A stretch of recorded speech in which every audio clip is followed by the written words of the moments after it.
Hello and welcome to the Elder Tree podcast.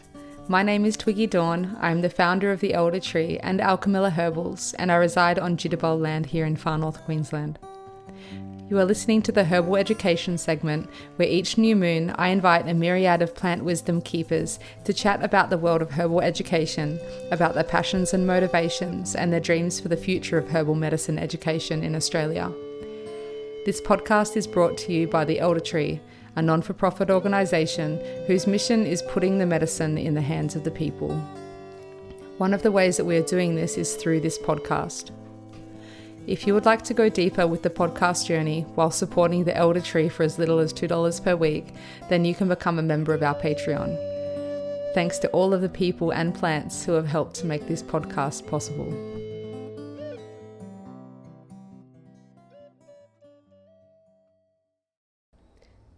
In today's episode, I interviewed Jesse Leith from the well-known Enki apothecary in Daylesford, Victoria, which was founded in 2017 and is definitely one of the highest grade apothecaries that I've ever seen.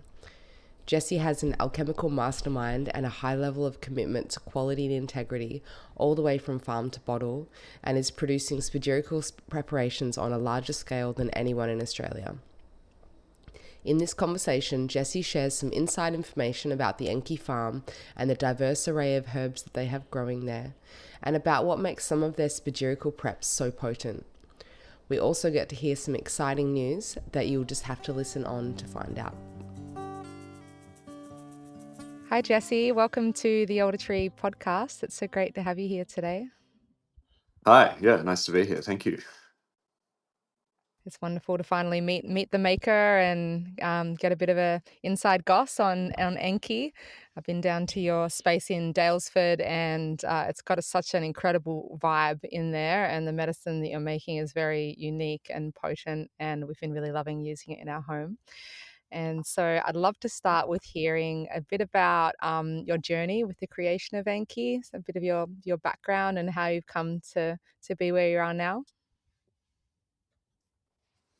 Yeah, sure. Yeah, it's I think I missed you when you came down to our space, but I've met a lot of your friends over the last couple of years who have been visiting and checking it out. And yeah, it's definitely a beautiful space. I guess it's the culmination of like 4 or 5 years of our little community dreaming it in.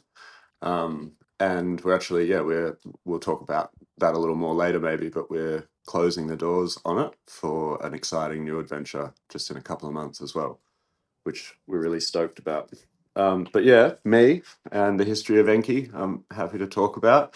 I guess I've talked about it a little bit before, but Enki, we started in 2017.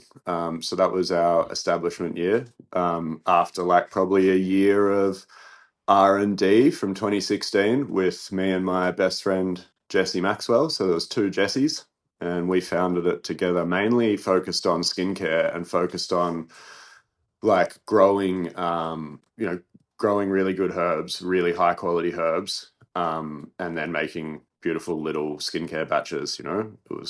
The plan was to be a little market artisan stall, and we thought that we had just doing a small local business like that would be really exciting, because from my background in the wine industry, I knew a lot about sourcing and the quality of plants, and my studies in herbal medicine as well, and agriculture and biodynamic farming. I really started to get excited about producing like super high quality stuff that's, on the whole supply chain from the garden all the way through to the bottle.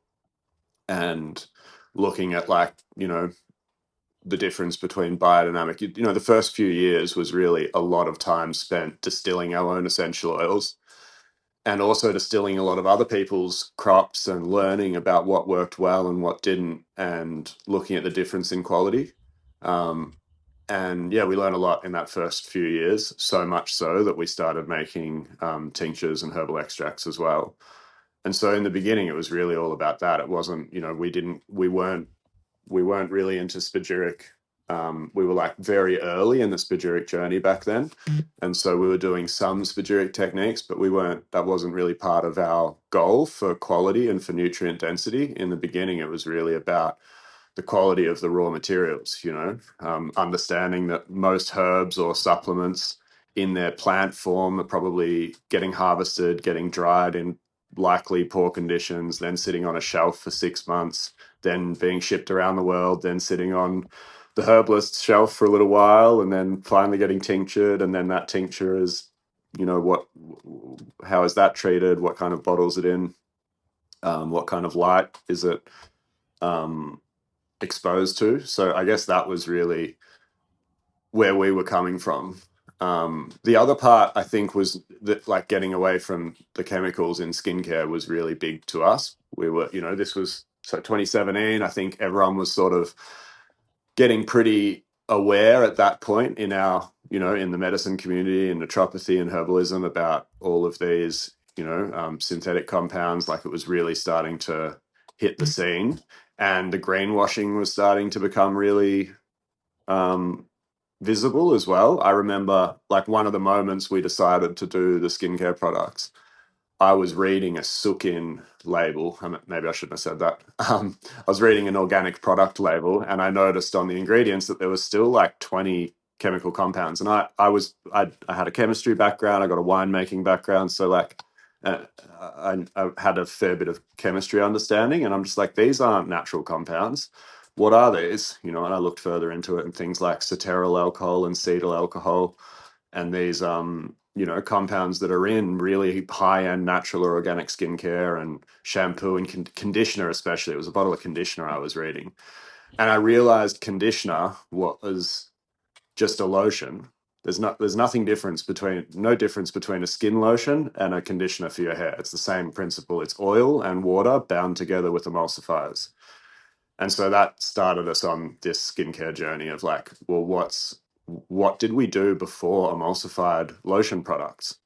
And I think probably a lot of your listeners are probably aware, you know, that the oil and water combination was like a product of the pharmaceutical industry or the early like cosmetic industry. And it was done as a way to make a lot of money because the oils were really the potent thing. And then putting tap water or filtered water and bulking out your product by 80% or up to 80% with water made the profit margins really high. And then they, you know, taught generations of women to enjoy and appreciate the texture of lotion, and that is what quality meant, was this actually cheap product, you know. So, you know, our mums and grandmas were all using creams and lotions from that post-industrial revolution. And before that, it was all about oil serums and hydrosol, which hydrosol is sort of the forgotten product in this story. You know, the beautiful cellular distilled waters of herbs that are medicinal and have beautiful effects on the skin, and they smell great. They're natural. So that's when we developed our sort of two-step skincare regime: the hydrosol and the oil serum. And we've been doing that for 8 years, and now we've added, I think, 20, 30 products, mainly in the supplement section. We haven't really changed our skincare in 6 years. It's been the same. We've just been evolving the recipes, and we're actually just releasing a huge new evolution of the skincare, which is the first sort of real re-innovation on it since we started. So yeah, I guess, and before that vision of Enki and skincare, and then getting into spagyrics and producing high quality extracts. As I said, I came from a wine industry background, so I got to learn a lot about production and manufacture in this sort of like a traditional space from a young age. My dad was a pretty well known winemaker and a real traditionalist, so he did things like the old way. He had a cool little lab, and he used like traditional laboratory equipment rather than, you know, modern stuff. And so I learned, you know, I learned that way of doing things, and learned a lot of reverence for that. The family does a lot of like wild fermentation, low sulfur additions. We do a lot of the farm's all biodynamic there. So I also was exposed to viticulture, and my brother was a big part of changing the vineyard into biodynamics. So I got to be part of that whole journey as a, you know, as part of the family in that journey. And I worked at the winery there for 4 or 5 years in my early 20s. And that was after I'd studied some alternative medicine. So I'd done some Chinese medicine at Southern School, by that point and dropped out. I did 2 years and felt like it just wasn't working for me. I wasn't understanding. It wasn't the Chinese medicine paradigm didn't land very well with me. Um, and I think a big part of that was because of, at the time, I definitely blamed the university system. And I think that was a part of it. It was quite reductionist, I felt. This was 2009.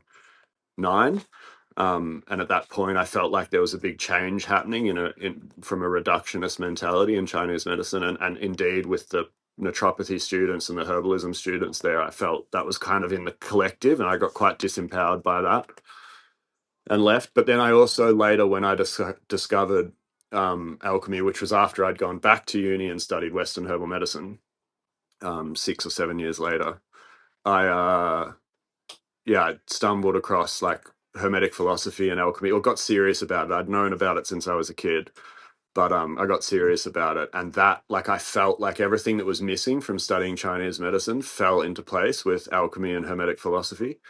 And that's when it all really landed for me. Like, everything that I was missing from Chinese medicine, or like that integration that I couldn't quite get it, really fell in with Hermetic philosophy and alchemy. And I think that's something to be said for like the value of learning your own ancestral roots if you're on a medicine journey. Like, if you are working with herbs or plants or traditional healing, like finding your own ancestral path definitely has a lot of power. It's not saying that it's the only way to do it, but it really felt like the resonance hit, and I felt it very easy to grasp the concepts. Yeah. So yeah, studying spagyrics and alchemy seriously for the last 8 years, and that's obviously informed a lot of what Enki is now today. Is these spagyric extraction techniques and philosophy, and we've been trying to innovate in that space. And spagyrics is a really interesting area because it's so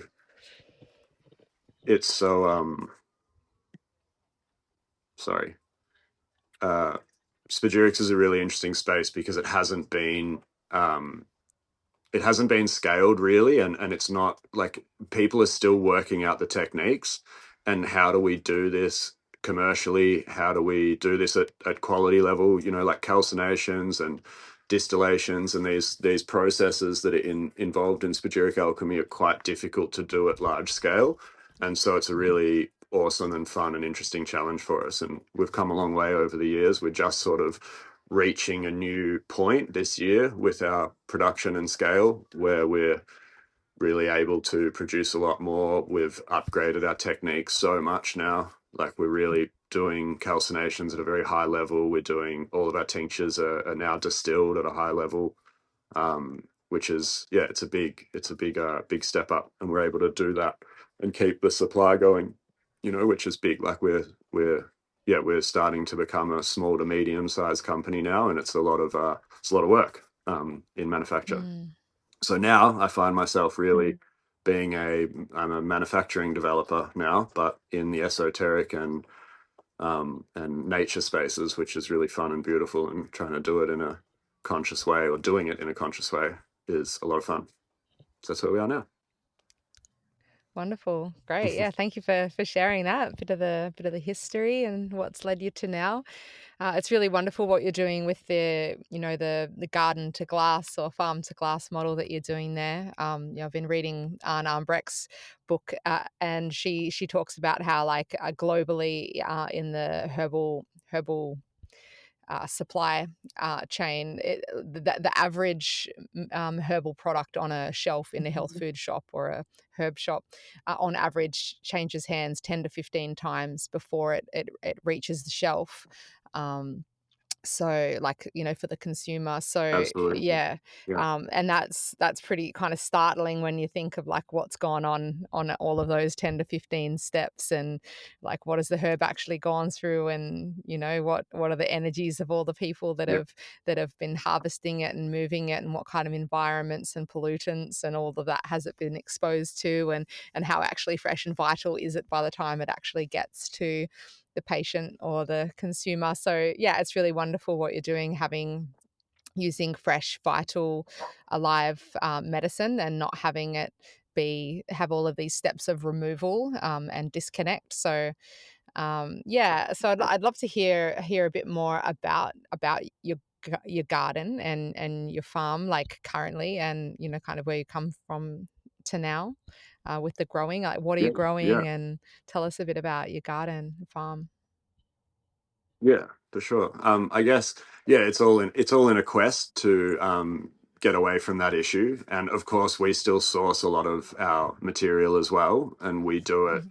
direct as much as possible. And that's the big idea is yeah, getting that change of hands to be as minimal as possible. And pretty much our whole supply chain now is the it, yeah, I'd say 80 to 90% of our supply chain, if it's not grown in house, we're in direct communication with the grower or the wild harvester, Great. and getting it directly from them. Like, for example, our rhodiola in our male and feminine energy is wild harvested in Iceland by a really cool traditional dude who loves to wild harvest and loves that it's going into Enki's products. You know, Mhm. our reishi and our chaga, the same. We get them from Quebec in Canada, where it's like families that have been doing it for a long time.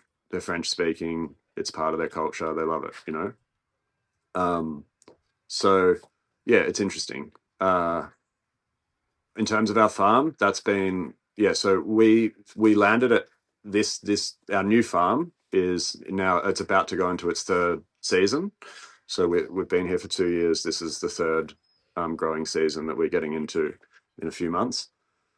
So it's getting really, like, it's really starting to come into full swing. And before then, we were leasing gardens or doing, like, guerrilla grows in friends' gardens, and anywhere we could do biodynamic work, we were doing it.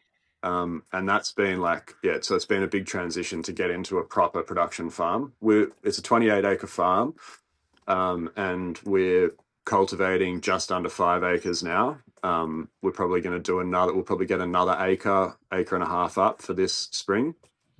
And the idea is to, yeah, increase it sort of 5 acres a year, or five acres every year to 2 years over the next little while to get it really at scale. But yeah, it's amazing. We're growing lots of stuff. What have we had a lot of success with? Uh, we're doing we're doing a lot of ashwagandha here, which is amazing. That was sort of a little bit of a risk that we were taking Yeah, because it's a in the pretty cold important climate. herb in our business. Yeah. Yeah, and I was unsure whether we'd have to do it in a greenhouse, but we've got some. Yeah, we had a lot of techniques that we wanted to try, and most of them have worked really well. So mainly adapting the genetics, which we did early on. I was doing that before. I was doing that with a lot of our genetics before we bought the farm. Was trying to adapt things and get things ready for this project.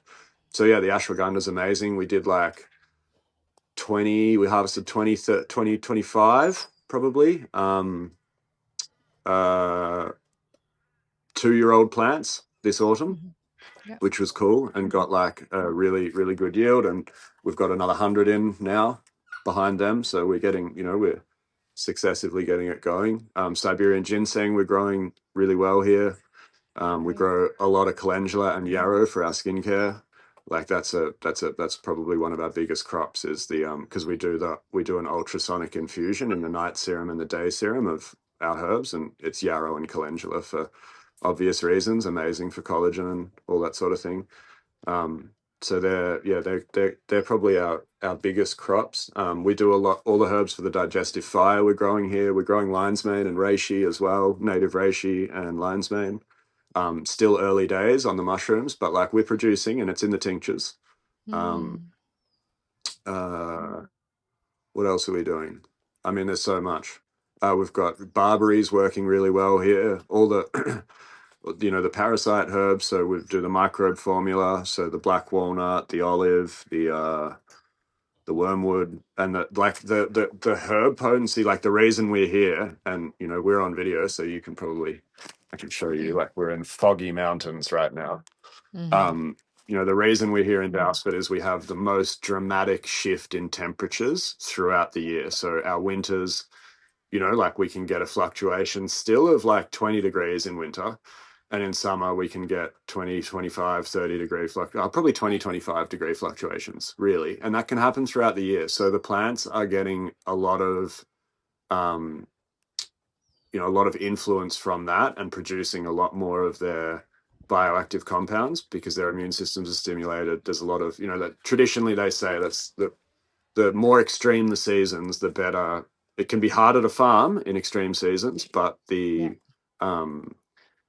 product that you get in your herbal potency is so good. So yeah, we do the parasite cleanse herbs there. We do the digestive fire herbs. All of them are growing on site. So yeah, barberry, yellow dock, echinacea we're growing for the immunity, elderflower, elderberry. We've got great yields of them coming in.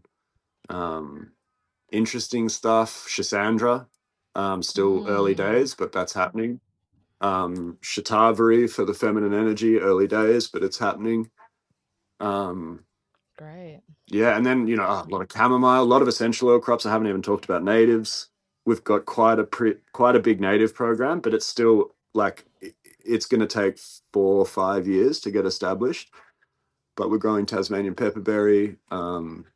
We've got a lot of different interesting eucalyptus, which we're going to start releasing as essential oils soon. So the Enki Unearthed program is exciting. That's coming soon, where we're going to be making at the moment, you can buy our essential oils basically only if you come into our shop. People may know, like online, you can buy our frankincense and our eucalyptus radiata essential oils that we distill, and that's all we offer online.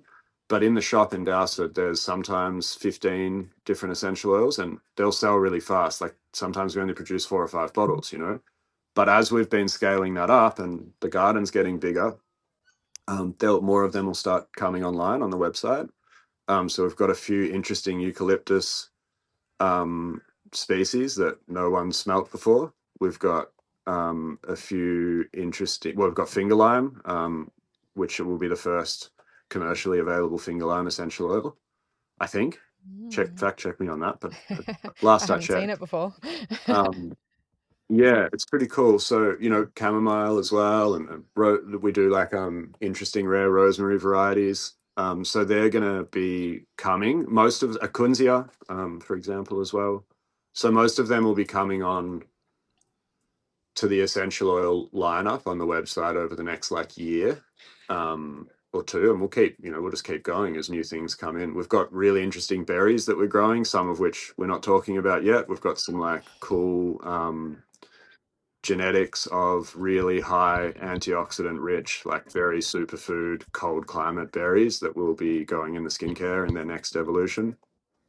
This recent evolution that we've done, we've added some herbs from the farm. We've increased the amount of oils we're distilling in-house, and we've added the ultrasonic infusions of our biodynamic house-grown herbs. So that's going to be, that's just been released. We haven't started marketing it yet, but it already exists. And there's a packaging update that's happened to the skincare too. I don't know if you've seen it, but we did all of that sort of behind the scenes. We haven't put photos online or anything yet. It's sort of going to be our marketing over spring, but you'll probably see it in stores very soon. And it looks beautiful. It's exciting. Nice. So that's everything we're growing. And there's a lot more there as well that we're not talking about yet. We've got quite a few little things up our sleeve. Rhodiola, we can talk about. Wow. We are getting that one growing as well. But it's a great climate for it here. So, same with the Siberian ginseng, and obviously, we're planting, we're planting Panax ginseng and things like that. But we're not going to see, we're planting everything we can. We've got Solomon seal going. We've got so much stuff, but a lot of it we're not going to see for years. Yeah, I got golden seal. Yeah, bloodroot, golden seal, chaparral, all the weird stuff. Wow, that's but great. for Enki, it's more about those those tonic adaptogen herbs. That's really what we're focusing on here. Yeah, it's really exciting to hear you growing those more those at-risk herbs, that are endangered and becoming rare and are getting depleted in the wild in Asia and America and places, because the last person I interviewed on the show was Christopher Smith, and he's very passionate about that, about us not having to import these herbs, and we could grow them ourselves, but there aren't many people growing them. So that's and it's great very that you're hard to doing get that. the It's a good seed in. service. Yeah, we're doing it a lot with native stuff as well. And I think native is really now what we have to focus on because they've made it so hard to get seed in. Like we're pretty much whatever's in Australia now is pretty much that's it. We're not Yeah. getting anything new in anymore. Yeah. I managed to get some shatavari seeds in the other day, and then actually found out that asparagus racemosa is actually also native and naturalized, well, native in Australia apparently. So there's wild stands of it. Yeah, Random, there is. random thing Yeah. I found out after Yeah. spending I so have, long trying to get seeds. you could have just gone and dug up a root. Yeah, exactly. Yeah. Great. Well, yeah, It's still, yeah, that's a lot it's of nice that's a to lot of know. Yeah. work. That's a lot of work for you to be growing nearly 5 acres and preparing earth to grow a lot more. That's you must really have your hands full there. Yeah. Yeah, and we're doing it. We've obviously made the hardest. We're trying to do it the most difficult way possible. You know, we're trying to do it without using diesel sprays, Mm. tractors. Like we're trying to limit all of that stuff. We're terracing the whole property. It's all on a hill, so we have altitude Oh, too, which is important. We're 800, almost 800 meters at the top, and oh, almost 650 great. at the bottom. So there's 150 meters um, of rise, and we're terracing that whole thing slowly over time. So it's gonna look really cool, and function really well. It'll all be, yeah, it's all permaculture designed. It's got beautiful flow through, all volcanic soil, like really amazing soil. Underneath, we've got a natural spring aquifer and a quartz crystal reef. So we irrigate all the garden with like the alchemy of nature, you know, Mm. real ormus from the earth. Yeah, it's good. Oh, it's beautiful. It's wonderful. Great job. So yeah, well, that's excited. Watch this space as that grows and evolves. I'd love to hear a bit Yeah. about your medicine making. I'd love to hear a bit about when you say spagyrics, like what that is for Enki, and just a bit about bit of the behind the scenes in the lab. Yeah, for sure. So spagyrics, yeah, obviously it's a pretty loose word, and lots of people are operating in the space at lots of different levels. Um, what is spagyric extraction? I think it is the isolation and evolution of the three philosophical principles, being sulfur, spirit, and mercury, which is the essential oils, sulfur, the spirit, mercury, and the salt, the mineral body, which is the body. So that those three, to have a spagyric, you really have to have those three things present, right? And most people will say, well, a tincture is already the soul and the spirit, right? Because it's got alcohol and it's got the soul in it. So some people generally say a tincture has the soul and the spirit because it's got the essential oils dissolved in the alcohol, because alcohol is a solvent for essential oils and alcohol is spirit. But it's a little bit more complicated than that.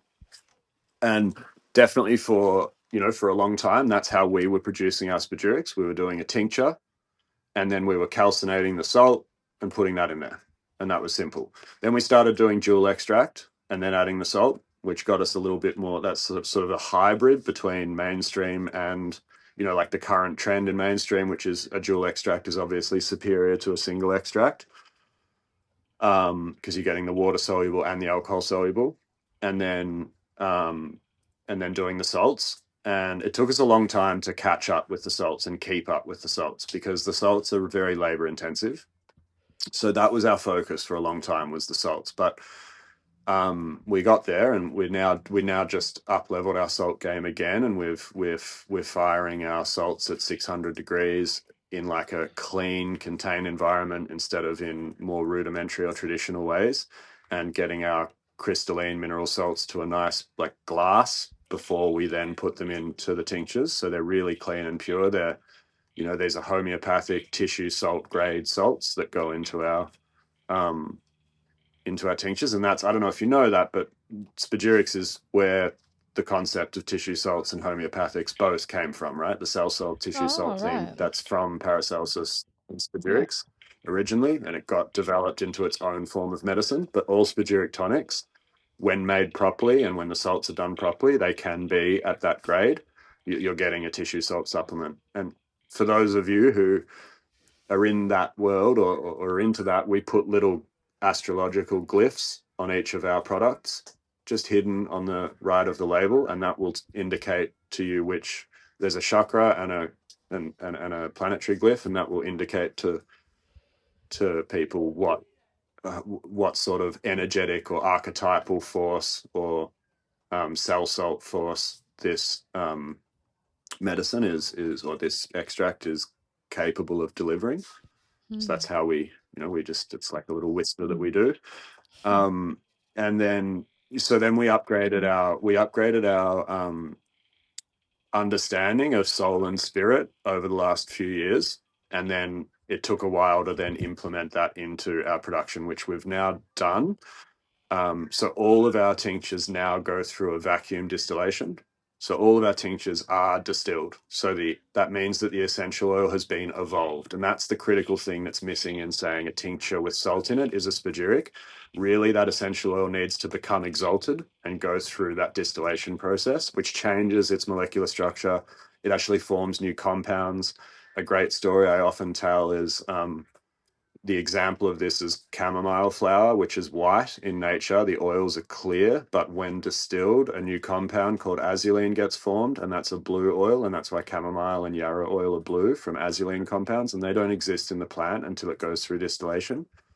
So this is some of the evidence for this evolution that essential oil goes through. So we do that, and we do it under vacuum too, which means that it stays raw and enzymatically alive. So there's a little bit of modern influence in there. I actually believe that alchemists had vacuum a long time ago, but that's my personal belief, and some people won't agree. I'm not going to go too into history today, but it's a fun conversation for another time, maybe.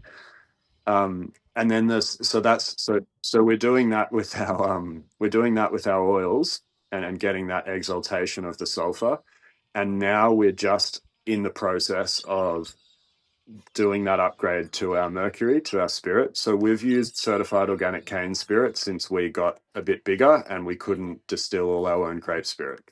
So that, we started off doing philosophical grape spirit, and then we got bigger and we couldn't keep that scale. So we ended up buying certified organic cane spirit. And at the time, I didn't think I was making a sacrifice. This was early on in my adventure. I didn't have as much wisdom as I have now about processes, and I didn't understand that mercury. Like, I knew there was something missing, but I hadn't gone deep into my studies. And also our understanding of philosophically distilled spirit has increased a bit, and I'll talk about that in a moment, because there's more information now in the spagyric community about what mercury means, and we've evolved a little bit as a collective. We've come into new information, more understandings being shared on the ancients and what they were doing. So it's good. We've got some new insights into the mercury part of stuff, and it's really in understanding the connection between salt and mercury, because there's basically all three philosophical principles are then comprised of three more philosophical principles, and that's where alchemy starts to get really much more deep, or spagyrics. So doing the philosophical alcohol means distilling grape wine spirit again in-house, which we've been doing. We started distilling grape wine spirit again late last year, and we're now scaling that up. So that'll enable us to then philosophically prepare that grape wine spirit, which is going to be a new advanced technique that we're teaching in our spagyric courses that are upcoming. So that's it's a pretty in-depth thing, but it's interesting, and it gives like a volatile salt component to the mercury, basically, which is giving us an enhanced bioavailability again, and bridging the gap between the soul compounds and the body compounds with like a more advanced spirit. So that's the big, that was the other big one. We got the salts right, then we had to get the essential oils better distilled and better prepared in our manufacturing at scale. And now the final piece of the puzzle is doing the philosophically prepared alcohol, which is going to be fun. Yeah. So It what has been. is philosophically prepared alcohol? What is that? So traditionally, so the understanding, yeah, I guess it'd be interesting to talk a little bit deeper about the principles. And mercury is the interesting one. It's like a little bit of history. It's the secret of alchemy, right? Like the secrets of, if you want to get like really into the deeper works of alchemy, the most protected part is the mercury. That's the most that's been left out of texts or heavily in allegory, heavily coded. It's quite hard to work out, and there's a lot of missing information around mercury. So that's sort of what like the people, all the leaders in the alchemy community and the spagyrics community, that's really what they're all investigating and comparing notes on and working out. And traditionally it was considered that the spirit was alcohol in the spagyrics realm. So generally considered, probably most people like who have learnt through Sage Popham or more of these like more like the newer schools of thought in spagyrics, the generally accepted thought through the Frater Albertus, Robert Bartlett lineages is that the mercury is the alcohol. And now I think it's more spoken about and acknowledged by that lineage that the mercury is a carrier, or the alcohol is a carrier for the mercury. And is it the mercury, the one that's associated with the high alchemy works? No, probably not, or potentially contains that mercury. But this is immeasurable substances, but we know that they exist because the way a philosophically prepared substance interacts with the world is remarkably different than a non-philosophically prepared version of that, if that makes sense. So like, for example, there is a mercury that is hidden in acetone. This is the acetate path in alchemy, which is more in metallics, and this is where the serious processes are. So as botanical practitioners, we must compare ourselves to these metallic pathways as well, because there is only one way and it has to work across all kingdoms. And a good way to test to know whether alchemy is a science, right? It aims to prove itself wrong or right. And it aims to prove ancient principles correct. And it searches to prove its own existence by the measurement of the measurements that the ancients would use, like the zodiac. Astrological principles are a way of proving stuff in the laboratory, as is how a solvent reacts. So when a solvent is philosophically prepared, it will react differently to substances. It may dissolve them better, it may absorb compounds better, it may change compounds in a way that non-philosophically prepared, chemically identical versions, or as identical as we can make them, versions, don't do the same thing.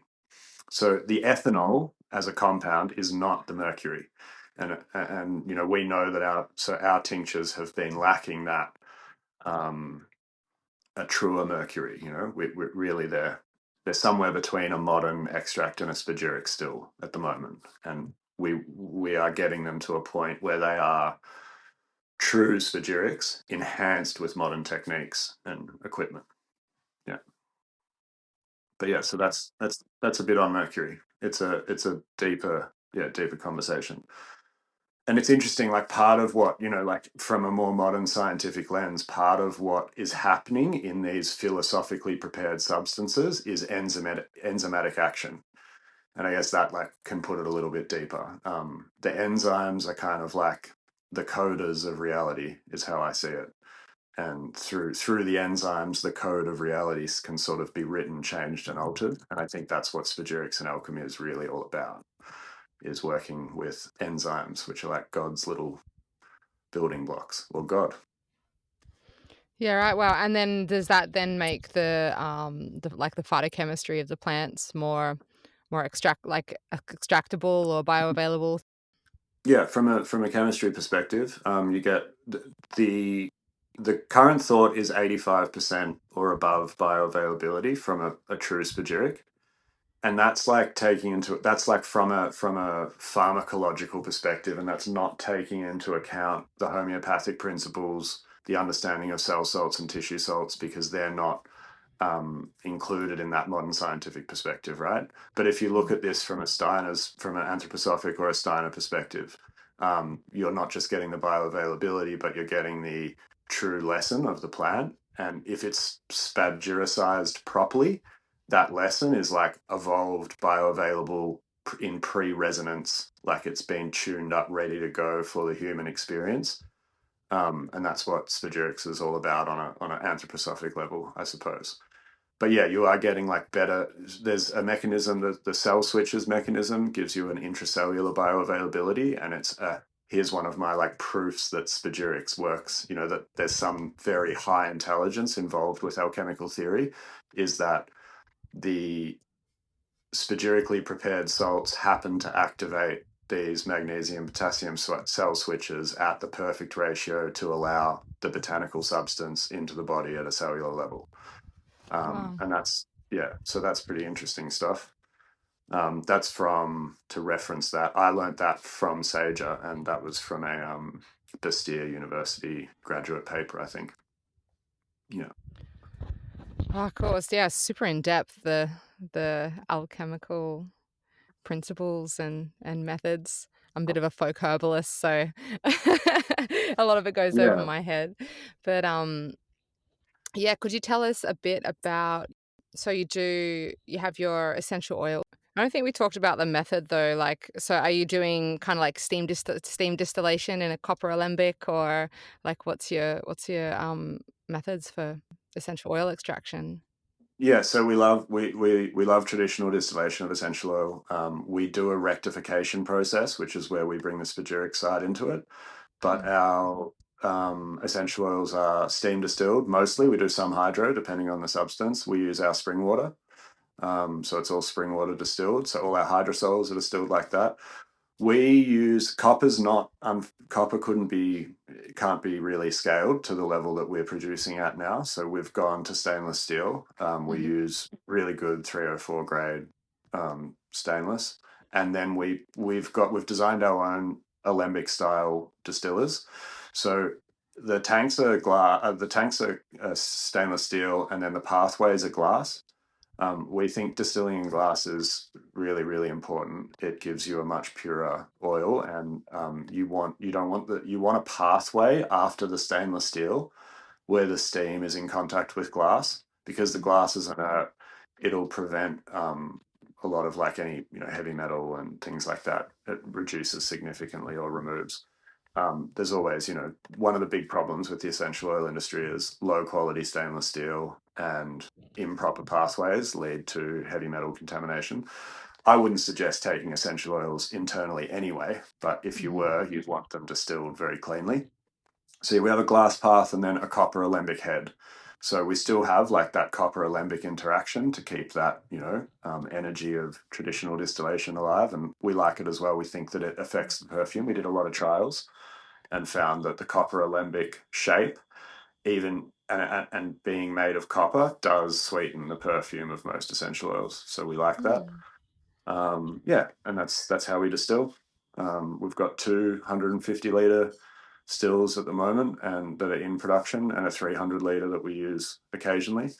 And we're building 150 litre ones, so we'll have like we'll probably have 5 or 6 of them running on the farm in a couple of years, and that's about as big as we'll go. We don't want to be doing any more than that. Yeah, and that'll be like it might be 1,000 bottles of essential oil from our farm per year, and that'll be our limit. Yeah. Great. And then the hydrosols are kind of like a byproduct of that Yeah, process, well, aren't they? we actually distill specifically for hydrosol. Most of our hydrosol herbs are like really low yielding essential oil plants that we want Like the rose. hydrosol oil, like rose, and we're never going to yield oil, or like we're never going to, maybe one day we'll get oil as a byproduct of these hydrosols when we're at bigger scale. But we've got Baronia megastigma, which is incredible oil. It's native. We're kind of one of the early ones to distill that, and that's in the hydrosol. It's got amazing benefits. It smells great. It's out of season now, as most of you know. Our botanical hydrosol is seasonal, Mhm. but the that'll be back on in spring. We do violets in it. We do rose in it. We do a lot of interesting, like low yielders, rose geranium, frankincense, which is a high yielder or a medium yielder at least. But yeah, I guess the essential oils really started as a byproduct of the hydrosol. The hydrosol for us is, I think, in the skincare, like it's It's always been my favorite product. I love the Fountain of Youth as well, but the hydrosol just has like, it's just so unique. Like we've now got 12 plants, like all really cool. Like yarrow doesn't have any essential oil. You're very minimal. Calendula, like very hard to get essential oil from it, but the essential oil compounds that are in those plants are so valuable. All Like right. calendula has all these like pre-retinol compounds for vitamin A boosting. It has terpenoids that stimulate collagen production, and you can't, like, have you ever seen a calendula essential oil, or have you tried to distill it? No, no. Yeah, I knew that there was some in there, but usually we're kind of going for the resin, in other yeah, preparations. yeah. There's some. I mean, you definitely get it in teas, like because it is in that resiny location, but very hard to capture.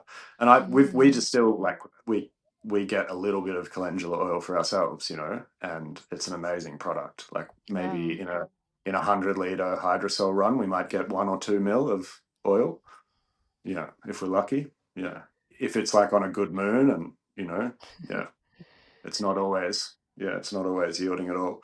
So yeah, the hydrosol has so many of these special like skin healing, like traditional herbs that are like, not really thought of in the modern industry, and I guess because they're hard to extract, right? Like, yeah, yarrow, calendula. That's kind of the two main ones that I'm thinking of right now because they're also in the skincare serums. The Baronia megastigma is big. The frankincense is huge. Like as a hydrosol, what a bioavailable way to get frankincense terpenes, all the anti-inflammatory, the circulation stimulating. Yeah, it's cool. Rosemary for all of that too. Like rosemary, that's such a great skin herb. Mm. Yeah. Mm. Wow, that's all really beautiful. I was in an Ethiopian cafe the other day, and they served coffee, like big ceremonial coffee they called it. So we had a coffee ceremony, and when they bring out the coffee, they burn frankincense, Oh, um nice. and it was really nice. They said that, in all of their ceremonies they burn frankincense, and I'd never really had much of a cultural context from frankincense before. I've always really loved it, and it's my favorite of your tinctures, the frankincense tincture, and your frankincense essential oil are two of my favorite of your preparations that you make. Yeah, cool. Thanks. We love. Yeah, it's one of the first ones. It's the first essential oil we distilled, like en masse.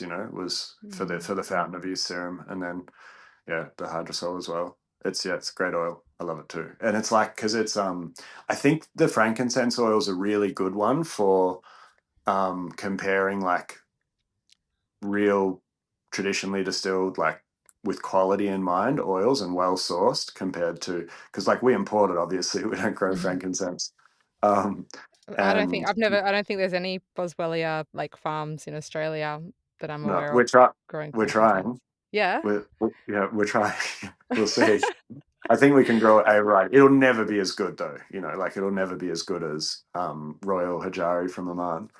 And yeah, Mm. we distill the Sacra, the Carteri, and the Hajari all together. We co-distill all three for both the extract and the essential oil, and you Are just they get the such a three broad. different frankincenses, the three different Boswellia Yeah, species? there's five. Actually, there's more than five. There's Oh, five I just main. knew of Carteri, Boswellia Carteri. I don't even know Yeah, about all the rest of them. there's Okay. Carteri, Reveille, and Sacra are sort of the three like royal or Hajari ones of Wow. Oman. There's Sarata, which is Indian grown, and most of the industry uses Sarata, and it's the cheap one. And then I can't remember the other Latins, but there's a few others that are like interesting and bespoke. We've distilled a couple of them, and they're really cool. But my Mm. favorites are I love Sacra, Reveille, and Carteri, and the blend of them gives you like a full balance of pinene terpenes, the beta caryophyllines. Like it gives you a really nice spectrum of the woody notes and the piney, like resinous notes. Like it's got good terpineol and terpene content. It's really nicely spread. Um, yeah, and also for the internal extract, it gives you the broader spectrum of boswellic acids and all the different water soluble and ethanol soluble compounds.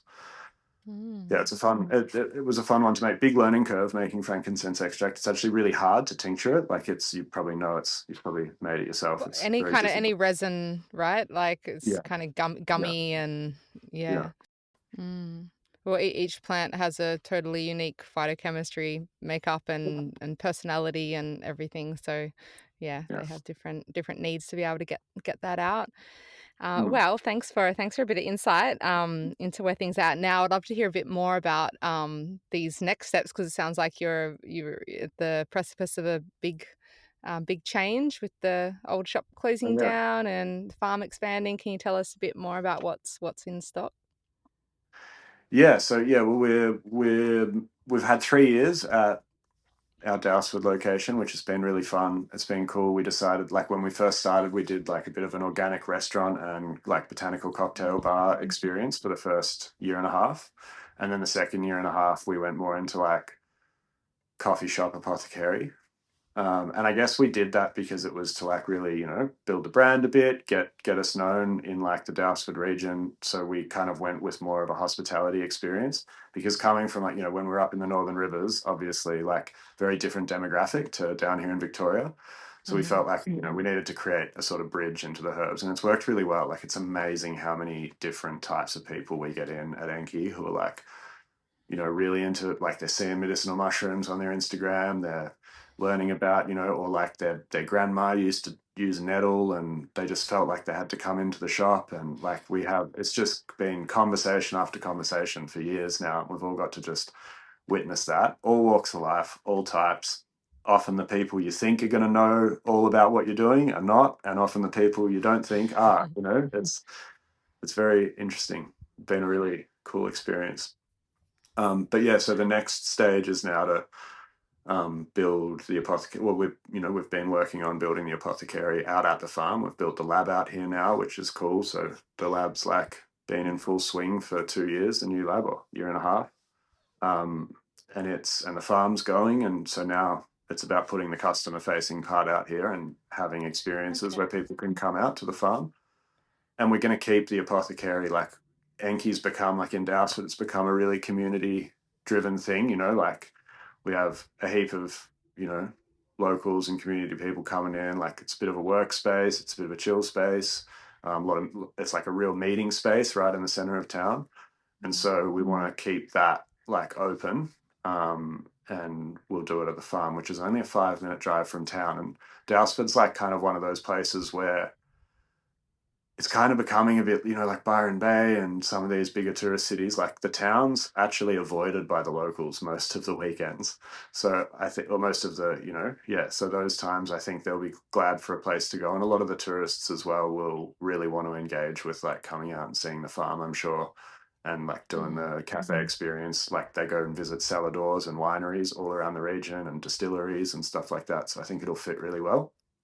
And yeah, it'll be cool. We're gonna like it's gonna give us a lot more space to work with. We're gonna do a lot more events because we'll have more space. So we'll start doing like regular events. We'll be doing tea service. We'll be doing some biohacking things. We'll be doing some workshops a bit more often. So far we just do them every November, but we'll probably like do more regular ones because there's a lot of demand for them, especially our introduction to distillation and essential oils. That's like, yeah, we've got like a huge wait list for it. So we want to Oh, be able to, really? Are you already yeah. booked out for this one upcoming? Well, we haven't released. We don't release Okay. tickets until last minute, so it's kind of like first in, best dressed. So we All put them right. in October on Instagram. The tickets go up, so you just got to keep an eye out for that. Normally, it's around like October 15th. That's what we say to people, and you just got to be first in, basically. But I think we'll do like 50 spots, and I think that should be enough. Like, I think everyone will get 50 spots should be enough, but it'll fill up. It'd be nice to be able to do them more like openly as well, like once a month. I don't have to lead Mm. them, like there's plenty of like the teams now. We've got 4 guys in the lab. They can all run a distillation workshop, so we could be doing a monthly thing. You could even like, go do a lab tour on the weekends. We could have workshops on the weekends when the lab's not working, Saturday, Sunday, you can come in and do like maybe we can do like longer format courses as well as part of what we're thinking. Like, to learn spagyrics like really and in depth, and into like metallic alchemy and all of that sort of stuff. Like, you often have to do 8 to 12 weeks, of like Hmm. once a week or twice a week you're in there. So it might be able to open that up as well for people as more of like a campus experience in the future. So I Yeah. don't know, heaps of interesting plans. We'll see how much of it works, But the apothecary is definitely happening. We're going to open it here end of September. out at the farm. So the new apothecary, and it'll be a bit bigger than our one in Daylesford, with a bit more like stuff going on and some interesting little events. And we've got some good like old Enki friends who have been in the crew for a long time who are moving down to help us with the farm as well. So we're getting a little bit, the family's getting a bit bigger, and it's cool. It's going to be fun. Yeah. Well, it's very exciting. And then you won't have like two hubs to be coming back and forth to. You can be, harvesting on site and then processing on site and have everything like all in the one location, which I'm sure will make things smoother for you in certain ways. Yeah, it'll be huge for the crew for sure. Like the management crew is definitely feeling like pretty. Yeah, it's pretty like it's kind of there's a separation in our business, and it's like there's the shop and then there's the farm, and like I can't wait to bridge that and keep it like it'd be so great. Like the girls in the shop, and when I'm in the shop, the farm's happening here. The boys are out there doing the stuff, and it's like Nice. coffee and cacao at the farm. Like just walk in, grab a frankincense cacao from the shop on your break. It'll be awesome. Yeah. Beautiful. Well, very exciting times ahead. I'm definitely going to be looking out for your October release for your workshop. I think I might come down and come do that. Sounds great. Yeah, cool. Love to It'd be come and great to learn have you from down. Yeah. you. Oh, thank you. Yeah. Yeah, it's always fun. We'll do, and the intro to distillation's just like a day. And then the intro to spagyrics 3 days. So we'll be putting up 2. And the intro to spagyrics, you either have to be a herbalist or have done the intro to distillation to join that one. So you Yeah, can come beautiful. along to that for sure. But yeah. Yeah. Cool. Great. Yeah, awesome. Well, thanks so much for everything you shared, and thanks for coming on to the show. It's nice to get a That's little bit cool. of Yeah, a it's behind good. the scenes Yeah, during it the was life of. nice. Yeah, nice to hang out. And yeah, it feels like we're sort of hiding away down here and we don't really share much online. So it was good to, yeah, thanks for the invitation to come and speak. We don't do it enough. And yeah, it's nice to get the word out a bit and like keep people updated. And what a better platform than you and your following. I'm sure it's like, yeah, I think it's a pretty resonant crew with the work that we're doing. And yeah, Absolutely. we just had in between this recording, we had one of your friends walk in and she's like, oh, you're on the other tree. That's great. Yeah, it's a small world in the herbal community. Yeah, yeah, Well, thanks heaps, and yeah. look forward to hopefully having you back again on the show after you've had your big transition and have a whole new wave of exciting new things to share about. Yeah. There's lots coming up in the future, so for sure. Yeah, I'd love to do it again. Thanks so much for having me. Thanks, Jesse. All right, bye for now.